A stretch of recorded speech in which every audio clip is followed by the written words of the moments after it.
How to fix Money Network app not working. Let's get started. The very first thing you want to do is check if app is up to date or not. For that, launch your Play Store or App Store. Now at the very top, you're going to see the search box. Over there, type in the app name Money Network and then search for it. With that, app will appear. After app appears, at the right corner of it, you're going to see the option of open or update. If you find the option of update over here, just click on it and update the app to its latest version. Then you can check whether your problem has been solved or not. Heading towards next solution, you have to clear cache for the app. For that, launch your settings.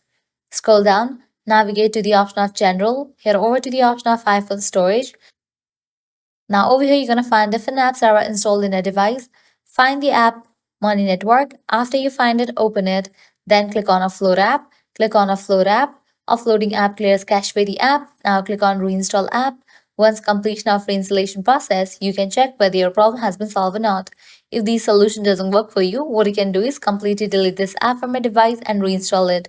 For that, go ahead and click on the option of Delete app. Click on Delete app.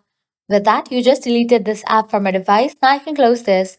Launch your App Store or Play Store, search for the app Money Network. After app appears, install it. By following these solutions, your problem will be fixed. So this is how you can easily fix Money Network app not working. If this video was helpful, don't forget to like, share and subscribe to our channel. Thanks for watching.